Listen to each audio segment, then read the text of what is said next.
meza ya mazungumzo ambako hoja hukutana, tofauti uchambuliwa na muafaka upatikana. Chama cha Mapinduzi tunafahamu hata mataifa yaliyofanikiwa kujenga mifumo imara ya kisiasa na kiuchumi yamefanya hivyo kwa kutathmini majadiliano yenye lengo, si mashinikizo kutoka nje au kwa mtu yoyote. Hii haimaanishi kwamba wananchi hawana haki ya kudai mabadiliko, la hasha. Lakini njia ya kudai mabadiliko hayo lazima iheshimu misingi ya amani, utulivu na umoja wa kitaifa. Kwa sababu kuna baadhi ya wenzetu, baadhi ya vyama ambavyo haviamini katika mazungumzo, vinaamini katika vurugu ambavyo mwisho wa siku wanaenda kugharimu maisha ya watu wengine. Nia na siasa za kukamiana, kuonesha nguvu au kujenga mazingira ya hofu kwa wananchi haiwezi kuwa mbadala wa mazungumzo yenye tija. Njia hizo kwa muda mfupi zinaweza kuonekana kama suluhisho, lakini kwa muda mrefu huacha makovu ambao huigharimu jamii nzima ya Watanzania. Hivyo ni waombe wa Tanzania tusikubali kupelekwa katika vurugu, bali tukae tuzungumze na kujadiliana kama nchi. Kwa upande mwingine, Chama cha Mapinduzi kinatambua mazungumzo ya kweli yanahitaji zaidi ya kukutana mezani. Yanahitaji nia njema, uaminifu na utayari wa kusikiliza hata pale ambapo hatukubaliani. Yanahitaji ujasiri wa kukubali, lakini pia kushirikisha wananchi kwa ujumla. Leo Tanzania tunao hiyo nafasi adhimu. Hivyo niombe viongozi wa vyama vya siasa, wadau na wananchi kwa ujumla kuweza kushiriki kwa pamoja ili kuweza kujenga taifa imara. Lakini jambo lingine nalopenda kulitolea ufafanuzi kwenu waandishi wa habari. Wakati press imefanyika juzi ya makamu mwenyekiti ndugu yangu na kaka yangu Heche, kuna upotoshaji kidogo aliufanya, ambao upotoshaji huo uliongelea kwamba Chama cha Mapinduzi hakina viongozi mpaka wanaazima viongozi kutoka vyama vingine. Jambo ambalo sisi tunajua sio kweli, na ni jambo ambalo tunajua waliongea katika tensheni ambayo hawajajiridhisha. Jambo la kwanza, Jumuiya ya Umoja wa Vijana wa Chama cha Mapinduzi tangu kuasisiwa kwake imekuwa ni moja ya jumuiya ambayo imetoa viongozi wakubwa, wazalendo, waadilifu ambao wamefanya kazi kubwa katika nchi yetu.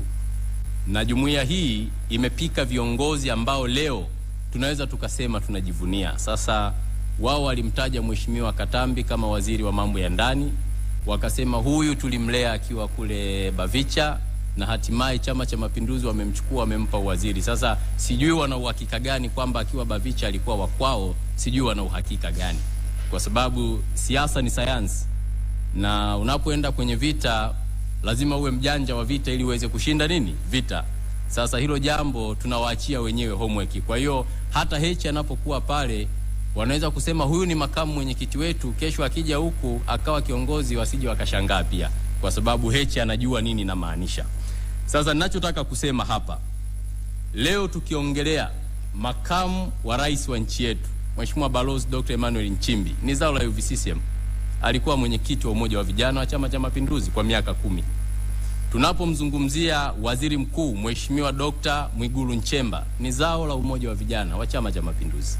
Tunapomzungumzia waziri wa ujenzi Mheshimiwa Ulega, ni mjumbe wa Baraza Kuu la Umoja wa Vijana wa Chama cha Mapinduzi. Waziri wa madini Mheshimiwa Mavunde alikuwa mwenyekiti wa vijana mkoa huu wa Dodoma na mjumbe wa Baraza Kuu.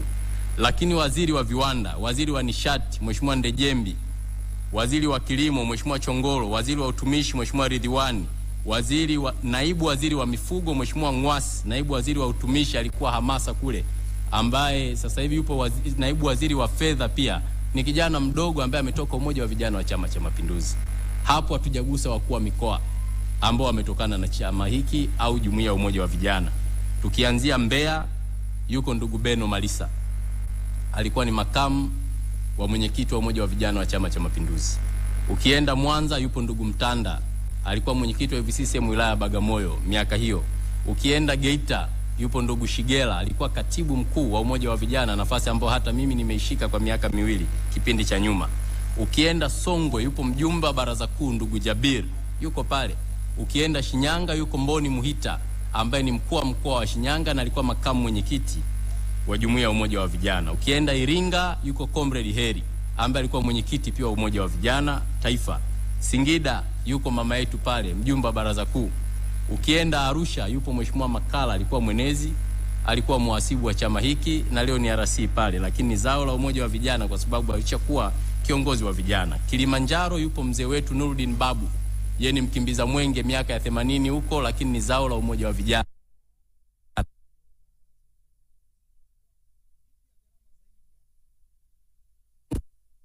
Vijana ambao walikuwa vijana wa zamani wamegraduate, wameweza kuiva vizuri, wanatumika katika taasisi mbalimbali ndani ya nchi yetu na katika maeneo muhimu ya nchi. Kwa hiyo jumuiya ya umoja wa vijana itaendelea kuwa jumuiya bora ya kuoka viongozi ambao watakuja kutoa utumishi ambao utakuwa na malengo chanya ndani ya taifa. Sasa wenzetu wanaposema kwa upotoshaji kwamba hakuna viongozi, zaidi ya wizara 17 zinaongozwa na umoja wa vijana.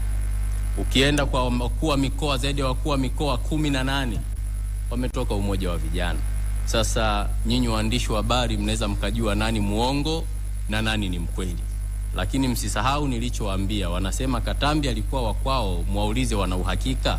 Mengine tutaongea siku nyingine. Lakini lingine, tulikuwa na mzee wetu hapa, mzee Lowassa. Alikuwa ni kada wa Chama cha Mapinduzi na amefariki akiwa kada wa Chama cha Mapinduzi. Mwaka 2015 Chadema walimchukua, hawakuwa na mgombea mwenye sifa wa kugombea urais, wakachukua mgombea wa Chama cha Mapinduzi akaenda kule. Sasa mnaweza mkaona kama katika nafasi nyeti za kitaifa hawana watu. Leo wakisimama kujinasibu kwamba wanahitaji kuongoza nchi, lazima akili za kuambiwa tuchanganye na za kwetu. Lakini baadaye mzee Lowassa alirudi ndani ya CCM na kuendelea na majukumu yake.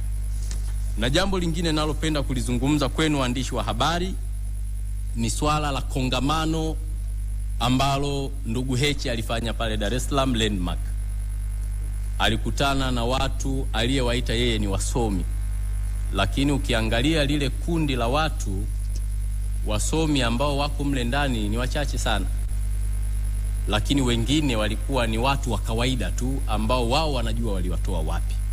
Na mbaya zaidi, katika kuzungumza na kundi lile, wanawaeleza vijana kwamba lazima wadai mabadiliko kwa kufanya vurugu. Na jambo lililosikitisha, nikiwa na mimi kama mzazi, maana na mimi nina watoto, kitendo cha kutumia lugha zisizofaa ambayo matamshi yale siwezi kuyazungumza hapa, lakini nyinyi kwenye vyombo vya habari mkiangalia YouTube mtaona kauli ambazo baadhi ya mifano zimetolewa na viongozi. Sasa kauli kama zile, kwanza sio kauli za kiungwana. Kiongozi aliyestaarabika hapaswi kutukana na matusi. Na ndio maana leo tuna jamii au kizazi cha matusi katika mitandao ya kijamii.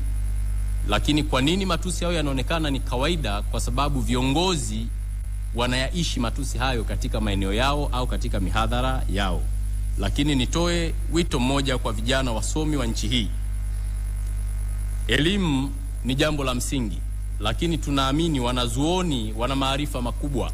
Sidhani kama kuna mwanazuoni anaweza kushawishiwa na mwana siasa akaacha kufanya mambo ya msingi akaenda kufanya mambo ya uvunjifu wa amani ndani ya taifa lake. Na mara nyingi nimesema, wanaochochea migogoro wengi umri wao umeshakwenda. Sisi vijana taifa hili bado tunalihitaji na linatuhitaji. Hata humu ndani nikiangalia wengi ni miaka 30, 40. Kama kuna 50 au 60 ni wachache. Maana yake bado tuna safari ndefu ya kuishi ndani ya taifa letu kuliko wale ambao umri umekwenda lakini wanashawishi tuichome nchi yetu. Maana yake wamekuwa ni watu wa binafsi. Wangekuwa watu wa kweli, kwa nini katika